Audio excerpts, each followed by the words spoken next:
দুঃখের ছিল, কোথাও বেশি দিন স্থায়ী হয়নি, ফলে তিনি অধিকাংশ সময় বেকার থেকেছেন। ফলে এই বেকারত্বের অভিশাপ তাকে বহন করতে হয়েছে এবং তিনি অর্থ কষ্টে ভোগ করেছেন, কষ্ট পেয়েছেন। তো সে কথা স্মরণ করে আর দুঃখ বাড়াতে চাই না।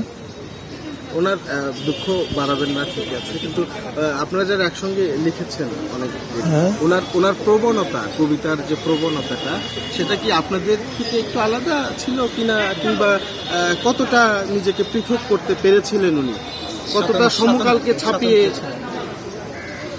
ওনার প্রত্যেক কবিরই একটা স্বতন্ত্র কণ্ঠস্বর থাকে, একটা যুক্ত করা যায় যে নির্মল যখন খুব সব মুক্তভাবে সবকিছু বলে, ও কিন্তু ওই বড়ুচন্দ্রীর অনুবাদ করেছে, বিদ্যাপতি করেছে, অর্থাৎ তার একটা শাস্ত্রীয় বিদ্যা বেশি ছিল বলে মনে হয়। ছন্দ ইত্যাদিতে যদিও তাকে শুদ্ধাচারী কবি বলা হয়, এইটুকু পার্থক্য ছিল। তা না হলে আমরা বলবো যে এক জীবনের শুরু থেকে আমরা যে জায়মান বাংলাদেশকে দেখেছি, আমরা মিছিলে মিছিলে সব একসঙ্গে ছিলাম বলা যেতে পারে। নির্মল সর্বাগ্রে ছিল, আমরা সঙ্গে ছিলাম। আমি তো এখনো বেঁচে আছি, সুতরাং তার মৃত্যুকে আমি অকাল মৃত্যুই বলবো, কারণ ৭৭ বছর হয়েছিল। ৭৫ নির্মল কিন্তু ৭৯-তে চলে গেছে, ৮০-তে আর যাবে, তাই না? তো আমার তুলনায় বয়সে বেশ 4 বছরের ছোট,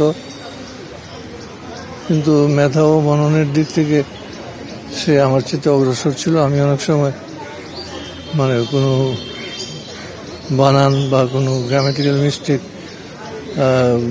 সম্মুখীন হয়েছি, তখন তার সাহায্য নিয়েছি।